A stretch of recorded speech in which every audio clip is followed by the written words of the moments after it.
that you were seeking when you played your song. A thief in the night, you stole my... Radhe Radhe, and welcome to episode 2 of Off the Altar, Hare Krishna Feminist Podcast. I am the one and only Kadambamala Devi Dasi, and I am your host. The song you just heard at the open of our show is called Thief, and it is the latest release from our guest today, Dhanya Rico. Dhanya is a second-generation practitioner of Krsna Consciousness. She was born and raised in Caracas, Venezuela. She holds a master's degree in counselor education and holds a specialist degree in couples and family therapy. She is passionate about developing therapeutic tools that incorporate Bhakti principles and practices as means of reconnecting with our essential nature. So beautiful. Dhanya is also a singer-songwriter, as you just heard, and Kirtan artist who has traveled the world sharing the message of Krsna Consciousness, performing her original musical compositions, as well as collaborating with the renowned Kirtan group, the Mayapuris. She currently lives in Alachua, Florida, as part of the ISKCON New Raman Reti community, where she serves as a member of the local child protection team. Honestly, I didn't really know Dhanya at all before talking to her for the podcast, so I had to do a little bit of Instagram stalking before I approached her. But so many of you recommended that I have her on the podcast, and I can completely understand why now that I've spoken to her. Dhanya is intelligent, she's a critical thinker, she's uber talented, and she's really dedicated to helping ISKCON, the Hare Krishna movement, really surpass some of the intrinsic issues that have been going on for so long, especially those that have to do with women. When Dhanya and I spoke initially in a pre-interview, we talked about different ideas of what she could talk about, and I had approached her with the idea of discussing mental health, feminism, Bhakti, the intersection of all of those, and that was our plan. That was definitely our plan going in. But I would say that we talked about that and so much more. So without further ado, please enjoy this conversation with the one and only Dhanya Rico. Radhe Radhe, and welcome to Off the Altar, episode 2. And today we welcome Dhanya Rico, and we are going to talk about how feminism and mental health and Vaishnava, Hare Krishna, devotee culture collide and come together. So welcome. Thank you for having me. You're officially number 2. That's awesome. But not in a way that you're like in second place. You're obviously first place because everyone who's a guest on the show is first place. Well, being second to Kaylee is like not a bad gig anyways. True. So I thought we would start off by talking just a little bit about you. So if you would like to give our listeners, viewers a little background on who is Dhanya? Who are you? Yeah. Besides spirit, soul, I was born and raised in Caracas, Venezuela. My dad's a musician. My mom works in medical research. I grew up in a house with a younger brother and a younger sister, but I'm actually one of 7 kids born to my dad. So I'm a little bit oldest child. I'm a little bit middle child. What else? Yeah, just had like a really cool upbringing where we lived a bunch of different places, but mostly kind of bouncing between Caracas and Miami. And I didn't have like a very traditional devotee upbringing. I didn't go to like Gurukul or any kind of, I did a day school in Alachua. We lived here for a year. So I did that for a few months. But I went to public school and I had a very kind of multicultural interfaith kind of stuff because my mom's family's Catholic, my dad's family's Jewish. So we'd go to like Jewish summer camps, Catholic spring break camps or winter camps. And I went to an all-girls Catholic high school. So kind of just like a mix of a lot of different things. And my parents were really encouraging of me being exploratory. Like home base was always devotee culture, but like they really encouraged me to have like immersive experiences of other faiths and practices and even kind of the I guess the non-religious, like public school doesn't have like a thing. So, I mean, I think that was cool. At the same time, I think probably around high school, I started realizing like, if I don't go deep into something, I'm going to be just like on the surface of like a bunch of things. And that felt really unsatisfying.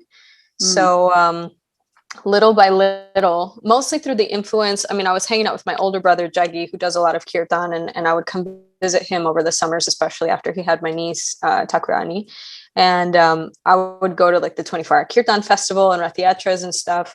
And little by little, by inching my way into Kirtan, and then eventually like the Kirtan party and that kind of stuff, I just started developing like such a deep interest. And I started realizing like, oh, I've grown up around this, but I don't actually know this stuff for myself. So I ended up moving to Mayapur and doing Bhakti Shastri there, which was very cool. It was like the first time that I feel like I took initiative to actually like study and develop a relationship with Prabhupada through his books myself. And that was such a formative experience. And then, yeah, I think just the mercy of Mayapur Dham just kind of like cracked everything open for me.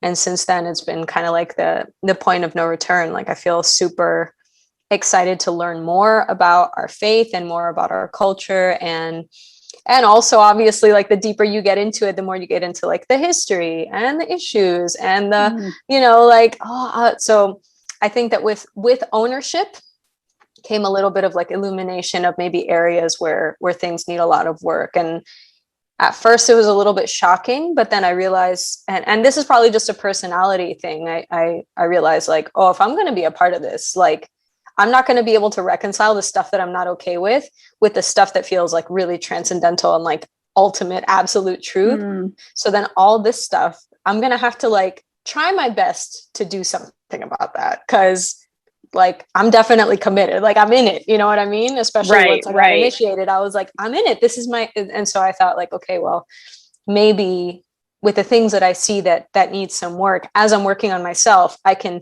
match that and see if I can contribute to the institution or the community kind of also benefiting and growing, if that's possible, with some form of my contribution. So I guess that's where we're at now. I mean, I'm a counselor and I do therapy.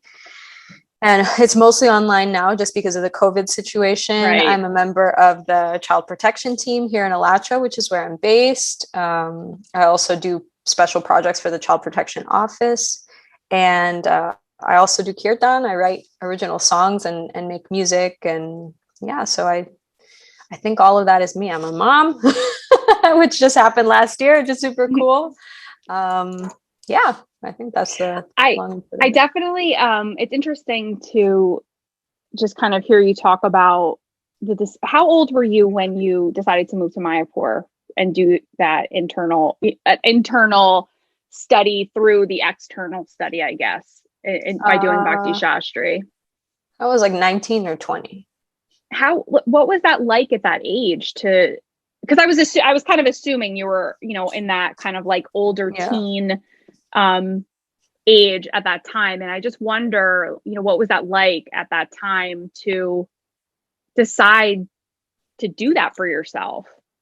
I think it wasn't like, I think it had that same flavor of what it was like for me growing up, which was like exploration. I don't know that I fully understood the level of commitment or how rigorous the program would be or how immersive the situation would be. Like, I didn't go thinking like, oh, I want to do like strict morning program 10 months straight. Like, it wasn't something where I was like, yeah, I want to die. I was just kind of like, well, I mean, and I'm kind of a nerd. So if I'm going to learn something, I like for there to be some like structure and something already written out for me. So like, I want to do counseling. Okay, go for the master's degree, whatever. So I wanted to learn about Prabhupada's books, and I could have in some way had some home practice, but I knew that I would thrive if there was like an already laid out curriculum. So that's kind of what was available. And I was like, oh, that's perfect, because then I don't have to like work it out for myself. So it was a structure that appealed to me. But it was really interesting. And fortunately or unfortunately, I had like some crazy years between like 14 and 19 that highlighted for me, by way of contrast, like the lifestyle that I didn't want to live you know, like there was a lot of, you know, I graduated high school when I was 16, like really early. And in Venezuela, there's no like restrictions on like when can you drink and when can you get into nightclubs. Like you can kind of do anything from a very early age. So there was a lot of like partying, and there was like alcohol, just like a lot of stuff that I was exposed to, which I kind of just went with the flow of my peers for a few years. And I realized it was actually taking like a huge toll on my body. It was taking a huge toll on my mental health. I wasn't developing satisfying relationships. So I think as one thing was decreasing in attractiveness, like something else was like appearing on the horizon. Like, oh, what about this? So when I went, it was very like, well, let's check it out. And I think that allowed the experience to kind of like fold me into it. I didn't go with like big expectations, which I'm grateful for, because then anything that happened like basically exceeded my expectations. So that worked out nice. So was it kind of like when you got there, it was really intense and you were like, oh, well, this is a little Krishna trickery. And then you were in it and just like loving it. Like, cause I imagine that you're saying like, oh yeah, I was just like exploring it. And then it was like, oh my God, like this is like this intense like program, you know? Yeah, it was kind of like that. I mean, I went with my younger brother, and he's awesome, and he's like massively more like advanced and grounded than I am. So going with him was kind of like, okay, we're doing this together. And you know, they had it separate by gender. So like women had one classroom, men had another classroom, and they'd come together for certain classes or for certain activities. But you know, Mayapur, like I've said this before, and I don't exactly know how to express it any more clearly. But Mayapur is the only place I've ever been that I loved and it loved me back. Like I've been so many places, and I'm from so many places, you know, I've been to like Israel, and I lived in Caracas, and I've been so, you know, and now doing Kirtan and performing music, I've traveled so many places. There was some palpable experience very early on where I realized this place is like practically like a person. Like there's like a reciprocation of energy that felt very palpable from the beginning. And they say, you know, like even when you're sleeping, it's like you're giving dandavats in Mayapur because it's so merciful. And I really feel like without knowing that, I learned that as I lived there, all the things that people say about Mayapur and, you know, right. But I think it was really palpable very early on, like, wow, this is a really special place. And I think the fact that I went in there without any preconceptions allowed me to kind of have that very like naive, in a good way, kind of experience. So yeah, it was definitely immersive, but I didn't have anything against that. So I was just like, yeah, okay, Mangal Aarti every day, like why not? And I just kind of like went with the flow, and it had its own momentum, which was like super awesome, actually. It's interesting because and this is, you know, an area that, I mean, it's hard because we're going in. I remember, you know, before we started talking, I said, I want our discussion to happen really organically. And now it is. And I'm like, I feel like there's a million different directions I could go in. That's cool. Like, yeah, no, it's great. And I just feel like, you know, the way you're talking about Mayapur, and, you know, I was there, like, I've only been there once, and it was like probably 20, maybe more than 20 years ago. So, you know, I don't know what our age difference is, but I would imagine it was, you know, either probably similar or maybe a little bit, you know, less built up or something. I don't know. That was either 99 or 2000. I don't remember. Oh yeah. But I've heard, I can't say like, you know, I was there for a week. It's nothing like living there for like months and months and months, obviously. But, you know, I keep hearing from different people that, you know, women especially have such a hard time there, that they're like extreme, like, you know, in the devotee compound, not like, you know, which having been there, I understand is very different than Vrindavan when you go and it's like, oh, there's like the Krishna Balaram compound, but then there's all of Vrindavan that the devotees are everywhere, right? But from my memory, Mayapur, it's like you go in those gates and that's the devotee compound, and anything outside of that, again, that's how it was then. I don't know what it's like now, but I mean, but it sounds like you had a very positive experience there. So I just wonder, like, if you've heard similar things and kind of, you know, what your maybe experiences that you might think is in contrast to that or similar. I mean, again, I've heard different things, and it's all kind of, you know, since it's not really direct, I don't want to speak to anything specific, but I don't know, maybe you can kind of give a little bit on that. I think, you know, when I was there, again, because I went so one of the weird, like, fringe benefits of not having grown up directly in a devotee community at any point in my life is that I missed out on a lot of drama. Like, I didn't know about, like, Ritvikism. I didn't know about a lot of the, unfortunately, I didn't know a lot about like history of abuse or like guru fall downs and stuff.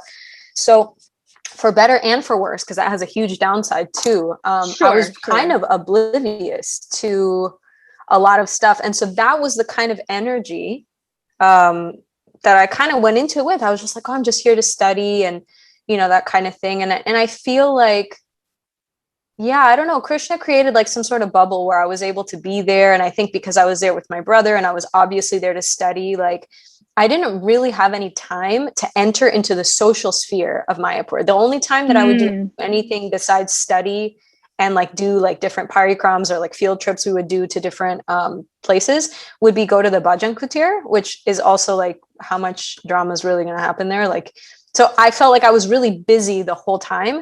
Therefore, I don't really contact what was happening, but I've heard from many people that it is very difficult for women there. And there's a lot of pressure to be like a certain very traditional Vedic woman there. And there's like all kinds of restrictions on dress and restrictions and like a kind of like a gossip culture. And so I'm aware years later, as I've returned to Mayapur and as so many of my peers and friends have also lived there and had like a very colorful experience there sometimes.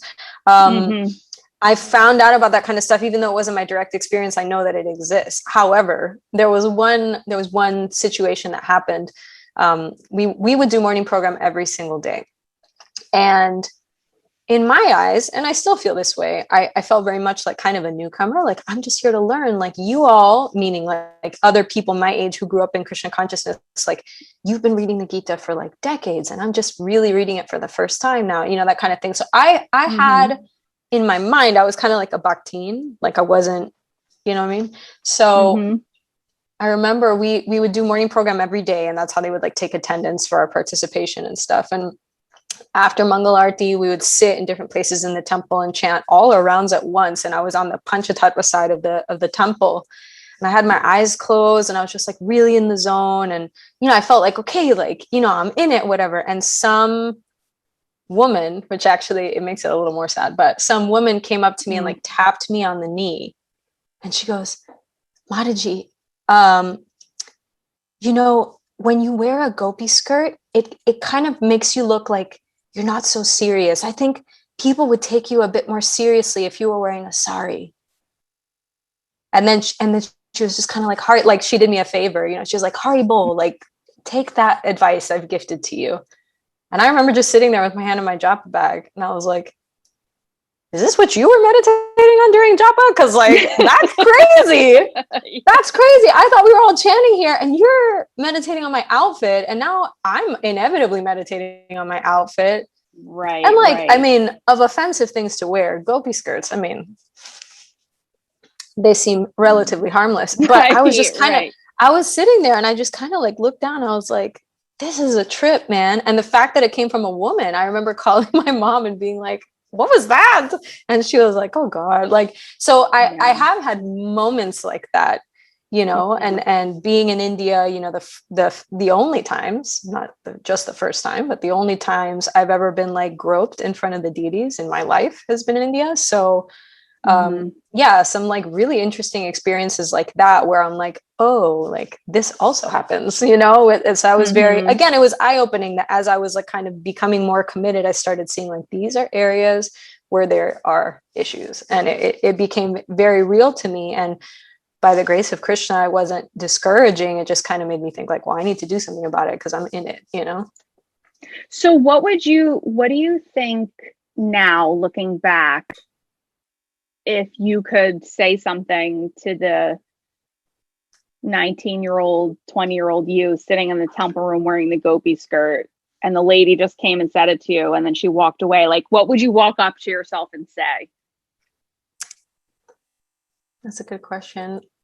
It is a good question. I can't believe I just thought of it. Oh my God, Kadamba Mala, you sound really smart. You got it, girl. You know, I don't know. I feel like the fact that I just kind of sat there and I let it wash over me and it didn't resonate, I kind of like that.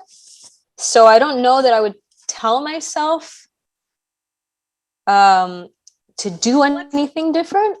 Yeah, let's switch it up then. Let's say that, your daughter had the same experience and she called you. What would you tell her? Oh man. I would just be like, we've talked about this, and misogyny is internalized by women, and women project it onto other women when they're feeling, so I think we would just have a conversation about how, that in a sense it's an act of violence. And the reason why I prefaced it by saying I felt like a Bhaktin is because one of the things I remember telling my mom is, if I was new, that could have killed it for me.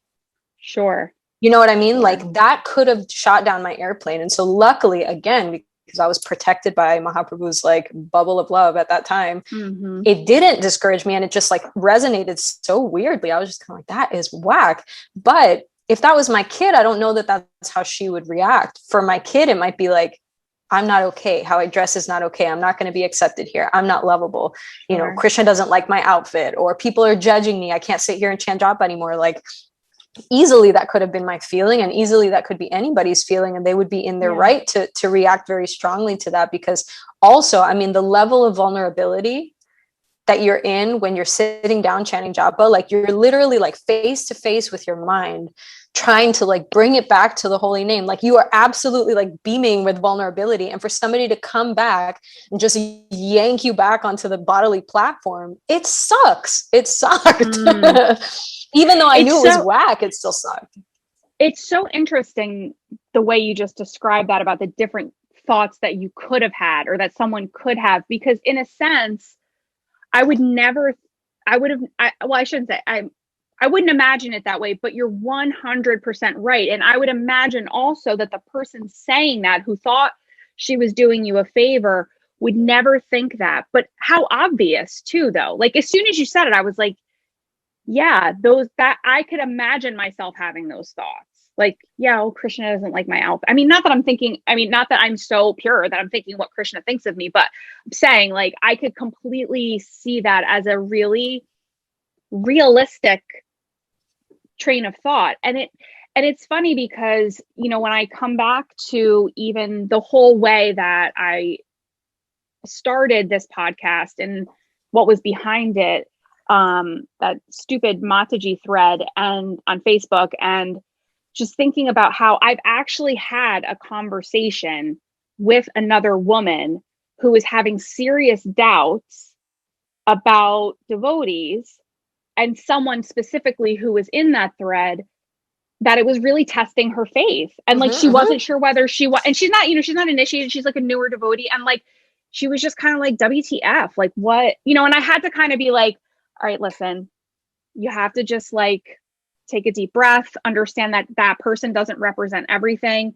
That person has their own issues, and and that, there are a lot of people who understand that this is not the standard, but it's not everybody has a person to have that conversation with. So to imagine that, and I think, it seems like there's so many devotees who do not understand that they think they're doing the favor by correcting someone or pointing something out, when it's I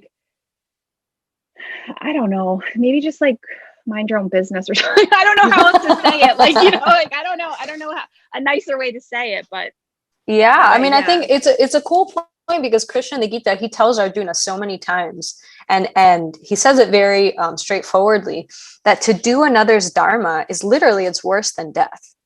To do somebody else's dharma is worse than death. That is hardcore, because he's saying it to Arjuna on a battlefield where death is a very real thing. So, and he says that, to do another dharma perfectly is still not as good as doing your own dharma imperfectly. So what comes to mind when I think of that in the context of what happened to me, or what happens to all of us, because frankly, I don't know anybody who hasn't had one of those, right, is that is it that person's dharma, literally their dharma, to come and correct what you're wearing, all the commentary on our whatever, let's say it's appearance or behavior or whatever, like, is it that person's dharma to do that? And if it's not, which obviously this lady, like, who was she to me? It was obviously not her dharma meaning like what fire and light are, what heat and light are to fire, like inseparable qualities. Was correcting me an inseparable quality of this woman's dharma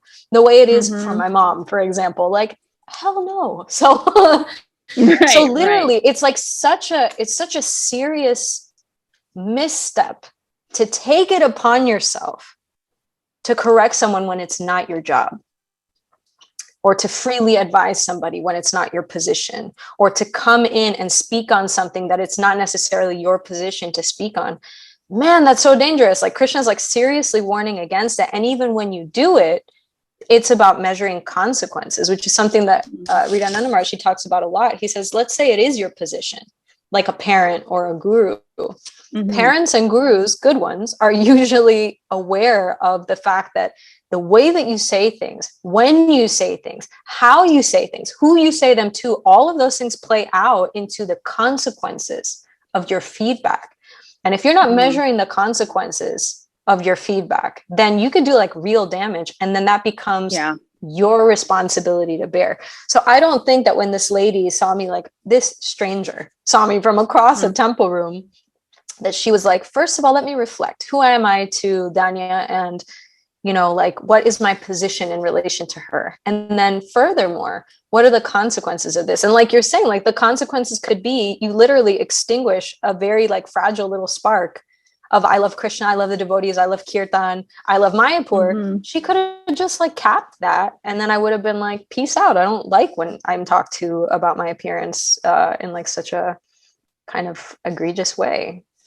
And, you know, even deeper than that, you know, I think about how many people that I know that left Krishna consciousness in a way that, well, I don't know many people who leave Krishna consciousness on a good note. I mean, I was going to say like they leave in like with this, you know, sour taste in their mouth, but I think that's most people who leave, who then it, you know, and then it turns and then they're, you know, because of the whatever experience that they had, it becomes a situation where then they're talking about devotees and Krishna in like an offensive way. And then that, you know, just as devotees, we understand what that creates. Right. So yeah, it is. Yeah. And I think that the importance of being careful with newer well, I don't even want to say like newer devotees or people who are new, because I mean, honestly, I mean, yeah, I guess because I have, you know, however many years experience with devotees and in the movement, like I understand certain things, but that doesn't mean that someone couldn't say something to me that could like crush me just, you know, because who knows? So yeah, I think it's the importance of that is undervalued in some ways. You know, totally. But yeah, but let's shift gears. Let's talk about your you know, experience as a counselor and kind of how you see the importance of therapy and mental health care in not only like for women or you know, other marginalized people, and then in, you know, kind of how that connects inside the devotee realm. So maybe we can just start with, you know, kind of how you see the intersection of, you know, feminism and mental health. Yeah, well, I think that you know, the most obvious one for me is that I work in a field where the vast majority of practitioners are women.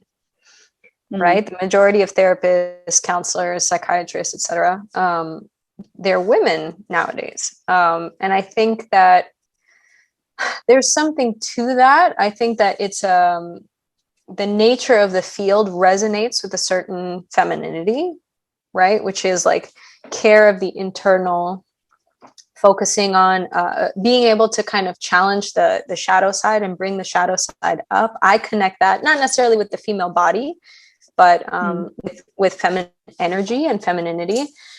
And so I think that it's also because it's by nature taboo still to be in therapy, to receive mental health services, to have a mental health diagnosis and that kind of stuff. There's like advocacy work that resonates strongly of feminism, which is like, we need to change the dialogue around this. The conversation has to be expanded. There has to be room. There have to be rights. So that all kind of like intersects for me, and so many of the kind of accessibility issues of mental health kind of also resonate with feminist principles, which is, give people rights, let them grow, let them heal, give them space, give them a voice, right? I mean, by nature, the therapeutic relationship is a feminist space, in the sense that you are in a position of power and your job is just to create a container. And that container needs to be defined by, inhabited by, cultured by the person that you're working with. And so it's a space of empowerment. Ideally, it's not that everybody works within that framework, but ideally that is what that space is. And you allow them to explore, what is my voice? What do I have to say? What is valuable to me? What do I need to work on? What is the light side? What is the shadow side? What do I need? How do I, practice in the therapeutic relationship skills that empower me outside of the therapeutic relationship? So I feel like that for me is a really natural intersection,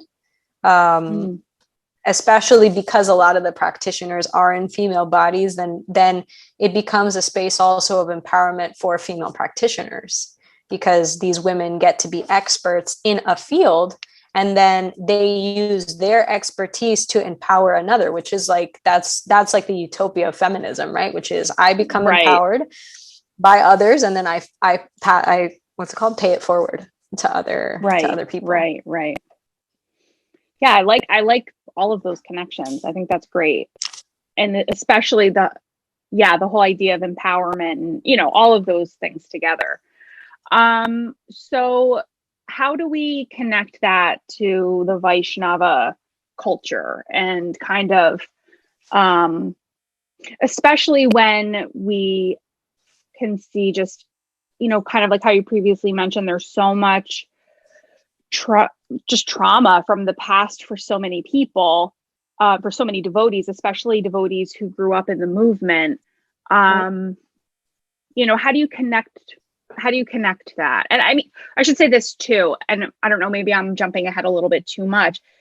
It seems as if there hasn't been enough therapeutic services offered to devotees who need it. And I don't mean just like any old bhakta, whoever. Not that anybody's like that, but I mean more of the sense that, like children who grew up in the movement and are now adults, or, maybe devotees who joined at a very young age and dedicated their whole life to the movement and are now, maybe, or were always in some type of mental distress, or, in need of some type of services. So I don't know. I just threw a lot at you. So however you want to attack it. No, I think it actually makes sense. And I like that you kind of zoomed out to say, like, okay, people across the board are going to be able to benefit from services, whether they grew up in the movement, whether they were victims of abuse, whether they were pioneers and didn't get, mental health needs tended to, whether being in the movement has created mental health needs, like all across the spectrum. My God. And can I just say, sorry, not to interrupt you, but because as soon as you started kind of talking, it made me think of one particular person who, obviously I wouldn't say their name, who was like really in it for like a long time and just encountered so many dysfunctional situations while living inside the temple, living outside the temple, but like really in close proximity to the, community that the person was around. And then, just kept trying. But because the person not only had like their own mental health issues, like previously, and this is someone who didn't grow up in the movement, but did join it at a very young age, kind of already had that, like, almost like, for lack of a better way of saying it, like pre-existing mental health condition. Yeah. And then it was just like piled upon, in terms of just experiencing different things.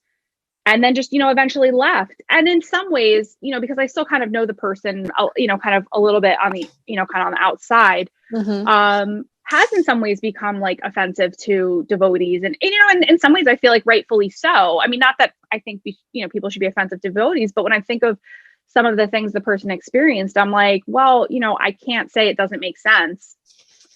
I mean, sorry, I don't remember exactly why I started saying that. You just made me think of this particular person, but I guess like the whole idea of like, there really, and I don't know, you know, it's hard because even when I think of that person, it was during a time, I feel like a lot of things have changed in the past, like 10, 15 years, not in the way of like, oh, like there's so many more services available, but I think just the culture of, the way people join the temple now is a little different.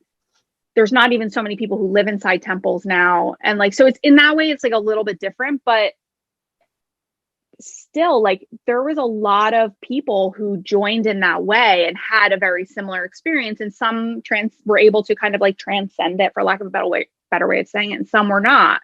So I think, like you said, like kind of like this bigger picture of, I think a lot of the time we often speak about children who were abused, which of course is extremely important, but there are all these other groups who have mental health issues, or like you said, kind of develop them perhaps, like, and I think sometimes those people are a little bit forgotten in a sense. I don't know. Anyway, go ahead. You were talking, I interrupted. Well, no, I think it's totally relevant. And, you know, we know from Shastra that there's particular groups that are especially vulnerable, right? Women, children, the elderly, the Brahmins, and the cows.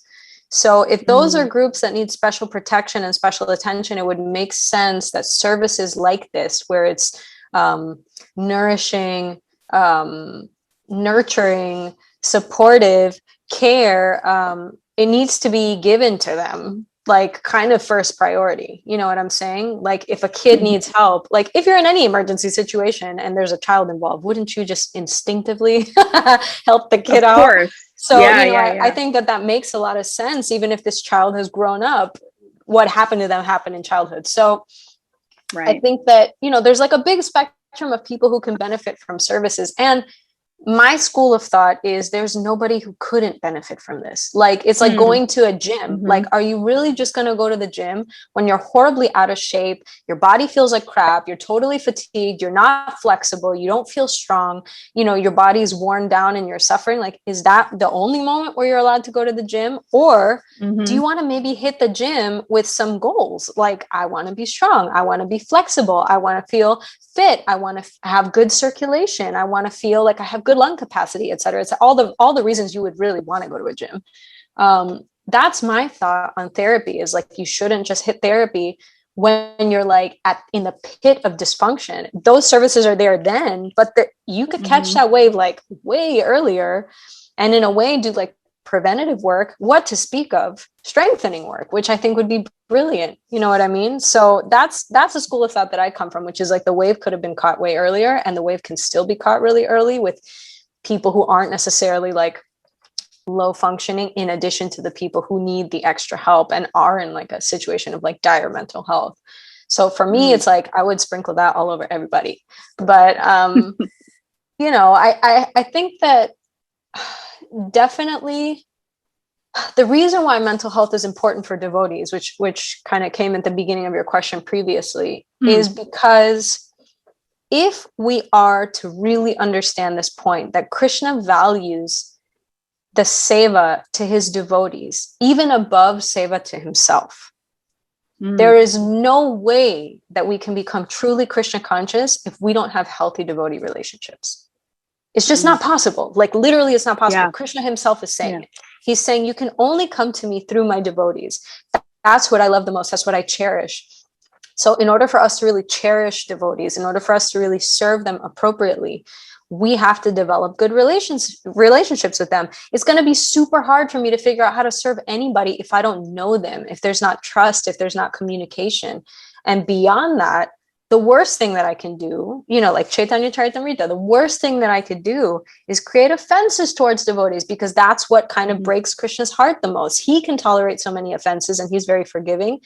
But then when you offend his devotees, that's kind of like where the buck stops. And so it just doesn't make sense. It just doesn't make sense for us to not have really great devotee relationships if we have any, I mean, even on the selfish platform of like, well, I want to be Krishna conscious. It's like, okay, well, even if you just want it to be about you, it's in your own best interest to have thriving, not just like mediocre, like we can do X amount of seva in the kitchen together and there's not going to be friction and Haribol Prabhu and Haribol Mataji and whatever, like not just acceptable, mediocre relationships. Like they have to be like thriving. They have to be vibrant. They have to be nourishing and like 3-dimensional. Like they have to be. Otherwise, how can you serve the devotee? It's just like not even accessible to you. That avenue is not open, you know? So that for me is the intersection. You have to work on yourself to kind of start clearing up these anarthas and like pulling up all the weeds of the stuff that's going to like be creeping into your bhakti garden. But then actually to prevent like the mad elephant from coming in and squashing all your growth, you got to be having like healthy, beautiful devotee relationships. So for me, it's more about the relationships than even like the personal inner work, because that will only go so far. Even inner work, there's a ceiling to it. And beyond that, it's like stuff that you do in relationships. The way that you work on yourself is through the relationship. That's my training, because kind of from a systemic point of view, my training is in couples and family therapy. So it's not like the individual in like some vacuum. It's the individual placed in like concentric circles of like couplehood, family, community, society, blah, blah, blah. So it's like me in relation to other devotees, not just me as a devotee, so to speak. Does that make sense? No, totally makes sense. Totally makes sense. So I wonder if we had the perfect system in, the Hare Krishna world. I mean, I guess, I don't know if you want to say like ISKCON temples or, Hare Krishna communities, whatever. I mean, I don't like to exclude people outside of the ISKCON realm, but, kind of like ISKCON adjacent, whatever. I don't know how you want to say it. Like if we had like the perfect system, mental health system set up, like, what do you think that would look like? Like you had the miracle question magic wand that you could like use. What would it look like? I would say that anybody, male or female, who had the inclination and the capacity to become trained as a professional in mental health, and this could be mental health counselor, marriage and family therapist, social worker, psychiatrist, clinical psychologist, et cetera, et cetera. If anybody had that inclination and that capacity, for them to be encouraged, celebrated, to pursue that in a serious way, and that the community would come together to support them in their education. And then as a way of giving back to a community that they feel they've received so much from, out of gratitude and out of commitment, they would give back to the community by offering those services to their community.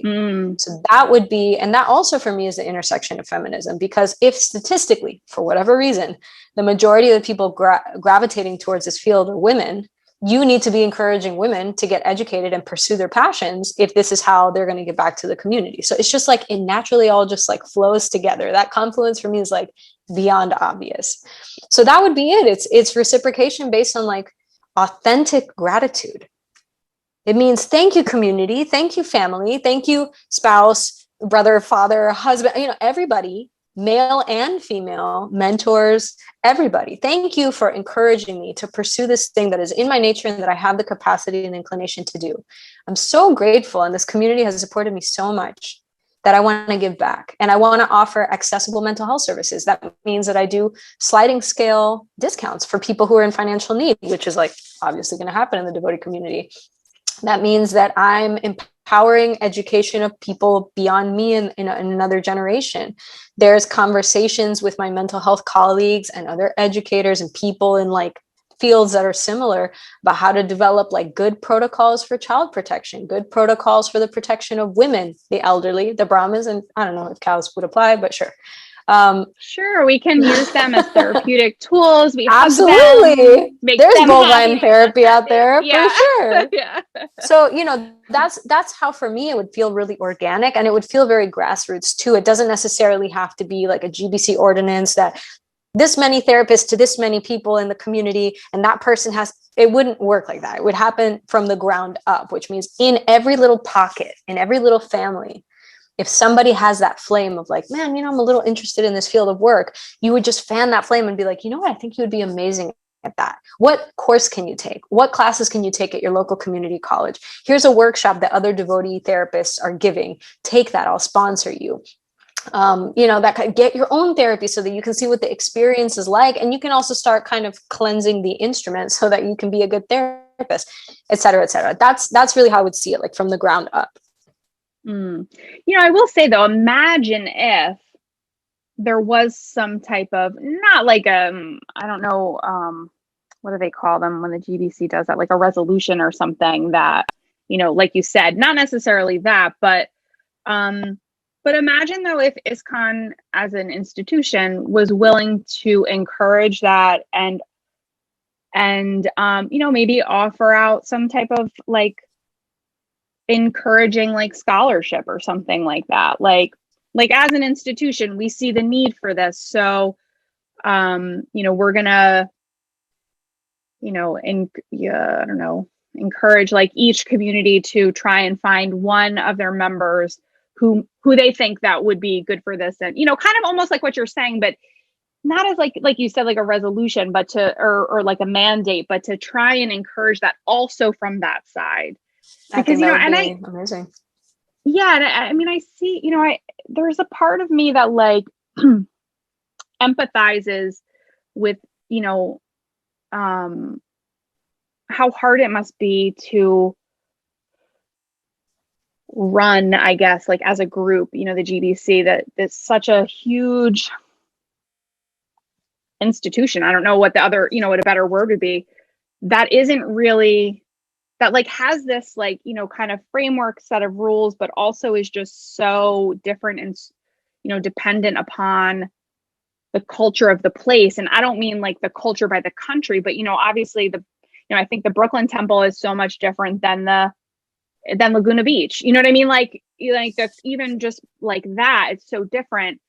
And just how difficult that must be to manage. I mean, I don't know. I have my own feelings about the institution itself, but I just wish that there could be some type of like consensus about practical things like that. I don't know if that makes sense, but yeah, I think that would be brilliant. And I think that it would be cool if, the only way that that's going to happen, not just with mental health, but also with any kind of rights for women, child protection. Anything that's these kind of issues that keep coming up in conversation where like light needs to be kind of shined in that direction more and more and more, where people are like, what are the GBC doing? What are the GBC doing? One thing is that in order for any institution to reflect the needs of its members, there have to be representatives of that membership in charge. And so if the majority of GBC are composed of, let's say, sannyasis, that doesn't necessarily represent the majority of the membership. And so there's going to be a disconnect, not because there's anything wrong with sannyasis and not because there's anything wrong with the members. It's just not going to represent the same interests or in the same level of priorities, because that's just how it works. That's how representation works. That's why it's important for there to be women in the GBC. That's why it's important for there to be second generation and third generation eventually in the GBC. That's why it's important to have people who grew up in Krishna consciousness, people who came to Krishna consciousness afterwards, people of different ethnic backgrounds, people of different skin colors, people of different cultural backgrounds, people, from different parts of the world. There's underrepresentation in so many areas. And you can feel the echo of that in the communities. So, ideally it would come from the top and it would come like grassroots and somehow like meet in the middle, but you can't wait. That's the thing. You can't wait. And I think that in a kind of idyllic kind of wishful thinking way, there is that possibility of just like, when is the GBC going to get on board with this or going to get on board with that? But I think that there can be such a feeling of frustration and stagnation if we feel like, well, we're not doing the groundwork in the meanwhile. And to the extent that I kind of mobilize down here, hopefully, and then you can always, write a letter, say a prayer, create a petition, there's no reason to not have that communication, but you also have to be doing groundwork because, what I do is going to impact, let's say, my daughter in the immediate compared to what a GBC is going to do. And so my kid, she just turned 1 and like, I don't even know how it happened that fast, which means she's going to be like 18 tomorrow, right? So Basically. if that's true, if that's true, then like I need to get with the program now. Because if I'm going to wait for the GBC to pass a resolution or to make a suggestion or whatever it is, however it is, soft or rigid that they want to do, like my kid's like growing up right now. And so what I am doing is like very urgent. That's my sense of it. And obviously that's where I've kind of like found my pocket of influence. But to whatever extent one has influence, one has to use that to advocate for the people who need it. That just made me think of when I should, full disclosure, we didn't really know each other very much at all before I approached you to come on the podcast. And we, only through like, social media stalking or whatever. It was mutual admiration. Yeah. But I remember when we had our initial phone call, one of the things you said to me was, and I'm paraphrasing because I'm old, my memory, but I remember enough to communicate it, I think. You had said something about how you maybe you were in Mayapur and you were pregnant with your daughter and you were there and you were thinking how you couldn't believe, so I'm again paraphrasing, you couldn't believe that it was possible that it might be that your daughter may never be able to lead Kirtan in that temple, or maybe it was something like that was something that you wanted to manifest. I don't know if that's a good word or not. So maybe you can kind of speak to that kind of thought a little bit, and maybe, do you feel like that's part of the work that you're trying to do to help change that? Because I do know that this whole idea of women not being able to serve, lead Kirtan, RT, all, act as pujaris in India is a big deal for some people. So I don't know if you want to speak to that a little bit. Yeah. So what it was is I was like super pregnant too. I was like 7.5 months pregnant. So this is like my last trip. It's actually the last trip I've done, because still we haven't traveled, obviously. Right. And I was standing in front of Panchatattva, like super huge pregnant. And so many people were like people I didn't even know coming up to me and just being like, wow, like so beautiful. You're bringing a daughter into this world, and people from all walks of life, men, women, children, old people, Westerners, people from India, just so excited for me to be bringing this daughter into the world. And I thought to myself, like, I'm that psyched. Like, I'm so excited that I'm having a girl, and that, this daughter is being kind of gifted to me in this lifetime. And I was standing in front of Panchatattva, and there was this like beautiful kirtan. And I was thinking, it would break my heart if Nama wanted to lead Kirtan, and because of her body, someone told her she couldn't. Right. And so, or we're like, well, you can lead during Kirtan Mela and during this shift at like a Tuesday from 5 to 6, but you can't, like, we're never going to ask you to lead an arti. We're never going to, you're never going to be part of it. It's basically not a regular normal thing. It's an exceptional thing. Right. And that's really heartbreaking. And I think that, I've talked with other like people who do Kirtan, and there's this kind of vibe of like, how interesting that so many of us that do Kirtan have had daughters first. Like, you look at so many Kirtan people, right? There's like That's Vish, true. there's Amal, there's Gora, there's Kirtan Premi, there's us, like so many, like, is that a coincidence? I mean, I'm not going to speculate on why karma happens the way that it happens, but we all have interesting daughters. Yeah, that is, I would have never noticed that, but now that you say it, every single person I'm thinking of, yeah, okay, yeah. So we all have daughters, and I don't know any of us, man or woman, that if our daughter picked up a drum and wanted to lead a kirtan, not just in Mayapur, anywhere, that we would take the drum from them and be like, no, you can't do that. I don't know any of us who would do that. And so I think that naturally the culture is going to change. But basically being there in front of Panchatattva, I realized, like, I made it like a sankalpa. It was like my commitment, where I was like, I will do everything within my power. If it's her inclination, if she wants to do kirtan, I will do everything in my power that she can do that kirtan, and that she does it with her full heart, and that she does it totally, unobstructed because of her body, which is just like the wackest reason to stop anybody from doing anything. So yeah, that was like it was a really special moment for me. And it is still very a tender moment, because I realized that it's no small task, and I want to be sensitive to cultural differences, and I want to not do it in a prideful way, or in I also don't want to fall into the bodily conception, which I realized is like the razor's edge. And so it's my sincere prayer to be empowered in how I should do that. So I don't know that I figured out like what is my role in that. I just know that I want to foster, my daughter's love for kirtan, and any of the girls around us, like Naimi, Vish and Brinda's daughter. She's so much older than Nama, but I would encourage her, or my niece Takurani, like any girl. And there's small things that I try and do, like in the temple room, anytime here in Alachua, women lead all the time. And so anytime that I see a woman leading kirtan, especially one of the younger girls, if she's younger than me, I just try and like stand there next to her, just as a kind of an act of solidarity. So I feel like that's the kind of stuff that means a lot. And I remember, anytime that I've led kirtan and I feel myself surrounded by the presence of women who care for me, it just makes all the difference. And I feel very supported and very nurtured by that. So yeah, little things like that. I hope to understand how I can better do that. It's an intention that I set, even if I don't necessarily see the path like clearly laid out in every way. No, and I think that, the idea that in some ways the culture will naturally change, I think that's definitely true. I think too, I think it'll be a long road, but I think as the generations shift,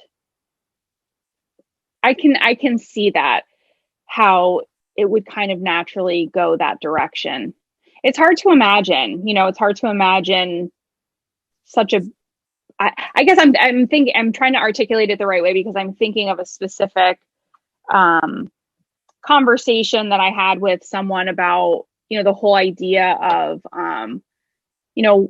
why women don't lead kirtan in India, or, they're not on the altar there, and how, it's really meant to be, and this is this person, what this person told me in terms of their own understanding and opinion of it. It's meant to protect the women from men. I don't know how else to say it, like this like this idea that like, oh well, this will agitate and then put them in danger, because culturally, and I think it's very specific to like basically non-Indian women, like anyone who's perceived as like a white woman or like a Western woman, that they're perceived in a certain way culturally by Indian men. And so that puts them in danger when they're put like kind of in this spotlight position. And I mean, there is a part of me that understands that, but my response to that in the conversation was, well, how about instead of that, we try and change that perception and we try and change that culture? And actually I said it to more than one person. And the response was just kind of like, I don't know how you think you're going to change an entire culture. I'm like, well, I mean, or I guess we could just tell women they're not allowed to do something. I mean, I don't, so I definitely just say it definitely, I can see the difficulty in it, but I also really admire the like fortitude of wanting to create that for not just your daughter, but for, all women and, girls who that may be their desire in the future. So I think that I can't wait to see and hear what your plan is. Yeah, I mean, and you were saying, perhaps, and I think this is a valid point, perhaps Western women have a certain perception within India. And so it's entirely possible, and this seems very valid to me, that rather than having a white woman lead the way, a woman of color could do that. And maybe the perception would be different. Maybe the transition would be more gradual, maybe empowering somebody who is, originally from India and has that inclination towards kirtan. Maybe that could be the way that you start creating a cultural shift in a way that isn't like shocking and devastating to men. I don't know. But I think, Yeah.